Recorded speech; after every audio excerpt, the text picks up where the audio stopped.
আলাইকুম ওয়া রাহমাতুল্লাহি ওয়া বারাকাতুহু। আমি জুলফিকার আলী, আহলে সুন্নাতুল জামাত সংগঠনের একজন ছোট্ট সৈনিক। এখানে উপস্থিত সকলকে এবং আমার জীবনের খুবই প্রিয় মানুষ ভাইজান হুজুরকে শ্রদ্ধা ও ভালোবাসা জানিয়ে শুরু করছি। জন্মেছি মোরা এই ভারতে, সুখ ও দুঃখ নিয়ে বেড়ে উঠেছি আপন মায়ের কোলে। আজ কিছু দেশদ্রোহী আমাদের নিচু চোখে দেখে আমরা মুসলিম বলে। আমরা এমন একটি দেশে বসবাস করি যে দেশটি সার্বভৌম, সমাজতান্ত্রিক, ধর্মনিরপেক্ষ, গণতান্ত্রিক, সাধারণতন্ত্র সমানভাবে সকলের মধ্যে বজায় রাখে।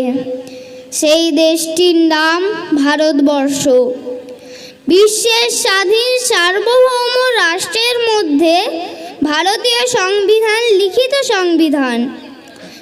এই সংবিধানটি ভীমরাও রামজি আম্বেদকর রচনা করেছেন। এই সংবিধানে 24টি অংশে 448টি ধারা আছে। এই সংবিধানের মধ্যে সরকার গঠনের ও সরকারের কাজ, ক্ষমতা, কর্তব্য, মানুষের মৌলিক অধিকার, নির্দেশমূলক নীতি ও নাগরিকের কর্তব্য, ন্যায় বিচার এবং সকল নাগরিকের মধ্যে সুসম্পর্কের কথা বলা আছে। আজ আমরা যে বিষয়ের জন্য এখানে এসেছি সেটি হলো কেন্দ্রীয় সরকার দ্বারা এমন একটি অকাপ সংশোধনীয় বিল পাস হয়েছে, তার দ্বারা ভারতীয় সংবিধান ও একটি জাতি কঠিন বিপদের মুখে। অকাপ সম্পত্তিটা কি? অকাপ সম্পত্তি হলো স্থাবর বা অস্থাবর সম্পত্তি, যা আল্লাহর নামে করে দেওয়া হয়েছে। সেই সম্পত্তি সেবার কাজে ব্যবহার করা হয়, কিন্তু হস্তান্তর করা যায় না। ওয়াকফ বোর্ড এই সম্পত্তির সমস্ত সিদ্ধান্ত নিয়ে থাকে। সারা ভারতবর্ষ জুড়ে 9.4 লক্ষ একর জমি ও 8.7 লক্ষ সম্পত্তি আছে, যার আনুমানিক বাজার মূল্য 1.2 লক্ষ কোটি টাকা, যেটা এই কেন্দ্রীয় সরকার এই বিলের মাধ্যমে নিজেদের অধীনে রাখতে চাইছে। আমাদের আন্দোলন এই বিলের বিরুদ্ধে, কিন্তু আজ আমরা অসহায়, কারণ আমরা নেতাহীন। আজ আমরা যাদেরকে নেতা বলে মানি তারা সবাই স্বার্থপর। তারা আমাদেরকে একদল শাসকের কাছে বড় অঙ্কের টাকায় বিক্রি করেছে। আমরা ভীতু, আমরা ক্ষুধার্ত, দিশাহীন পথের পথিক। চারিদিক থেকে যেভাবে আমাদের সমাজ ব্যবস্থার জীবনে এমন অন্ধকার নেমে এসেছে তা নিয়ে আমরা বড় চিন্তিত। এই সময় এমন এক নেতার প্রয়োজন, তিনি শুধু পারে এই অন্ধকার সমাজকে আলোর রাস্তায় পরিচালিত করতে। তোমরা কি সেই নেতার সন্ধান দিতে পারো? আমি পারি সেই নেতার সন্ধান ও পরিচয় দিতে। তিনি 1987 সালে ফুরফুরা শরীফের পীর পরিবারে জন্মগ্রহণ করেন। ছোটবেলা থেকে দুরন্ত জেদি ছিলেন। তিনি আলিয়া বিশ্ববিদ্যালয় থেকে থিওলজিতে MA পাশ করেন। ধর্মীয় বিভাগে মাওলানা পাশ করেন। শিক্ষা জীবন শেষ করে তিনি ধর্মীয় সভায় বক্তব্য রাখতে শুরু করেন। তাঁর আচার ব্যবহারে মানুষ মুগ্ধ হয়ে ওঠে।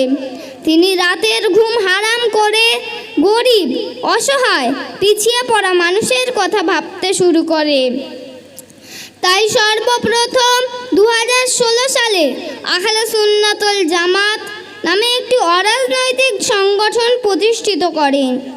এই সংগঠনের মাধ্যমে সমাজের অসহায় মানুষের সেবা, মাদ্রাসা, মক্তব, মেধাবী ছাত্রদের অর্থদান এবং নিপীড়িত মানুষের কণ্ঠ হয়ে ওঠেন।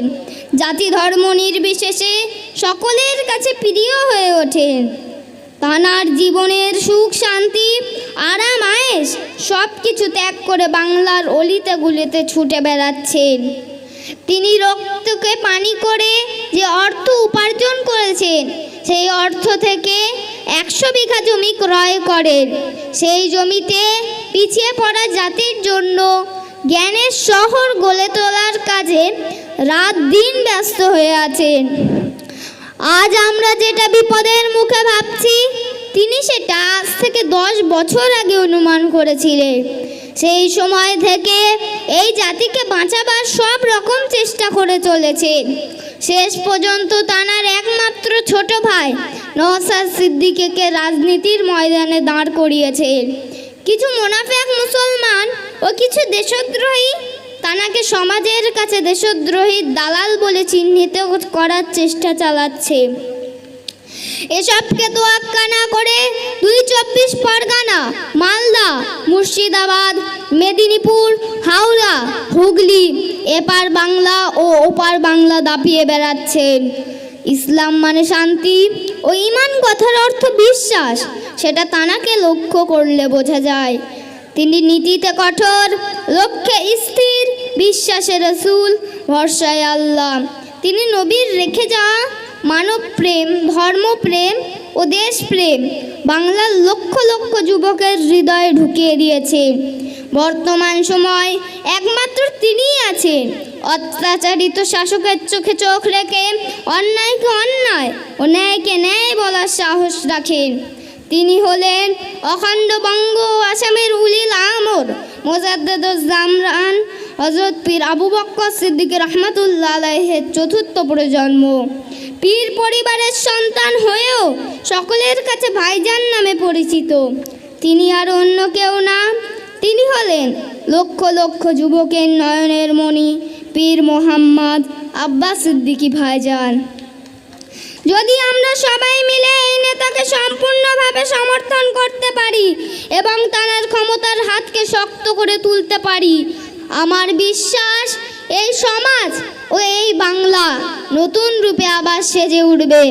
আল্লাহর কাছে দোয়া করি তিনি আমার প্রাণের প্রিয় ভাইজানের শরীর, মন ও সকল দিক থেকে সুস্থ ও সাহায্য করুক, আমিন। কবির ভাষায় শেষ করি। সংখ্যায় কম বলে ভেবো না মোরা দুর্বল, মারতেও পারি মরতেও পারি, ইমানি শক্তিতে মোরা অনেক সবল। এদেশ আমার, এ রাজ্য আমার, তোমরা জেনে রাখো সংবিধানই দিয়েছে এদেশে মাথা তুলে আমাদের বাঁচার অধিকার। জয় হিন্দ। ভারতীয় সংবিধান জিন্দাবাদ, পবিত্র ভারতবর্ষ জিন্দাবাদ, আহলে সুন্নাত ওয়াল জামাত জিন্দাবাদ, প্রাণের প্রিয় ভাইজান আব্বাস সিদ্দিকী জিন্দাবাদ।